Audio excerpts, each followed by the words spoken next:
Magtitinulang manok ako. Ito yung mga ingredients na gamitin.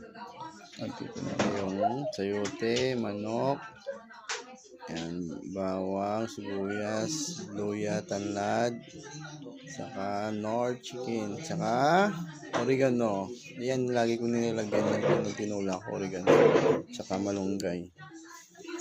Ayan, prepare na natin yan. Prepare. Tabi natin malunggay kasi panghuli yan.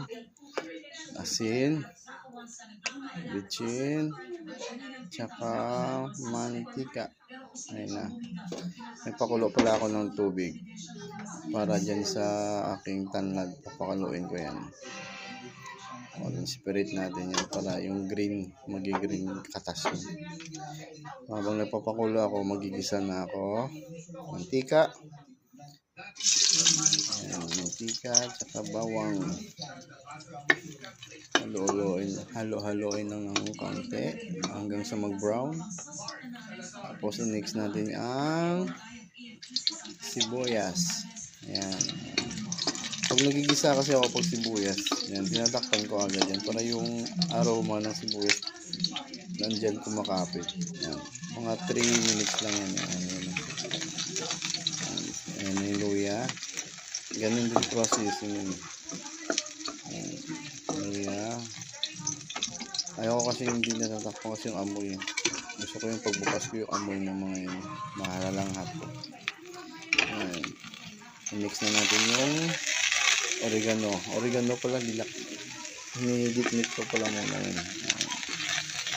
Para makain talaga. Para sa pagkain. Kasi paborito ng anak ko yung mga anghang. Oregano, masarap yun. Subukan nyo magluto kayo ng may oregano. Sarap yan.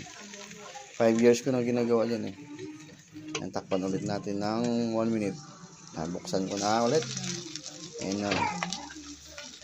Mix na natin ang manok. Yan, siyempre manok. Medyo matagal-tagal ng kaunti yan.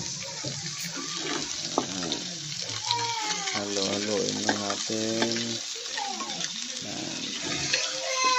Yan. Maingay yung anak ko eh.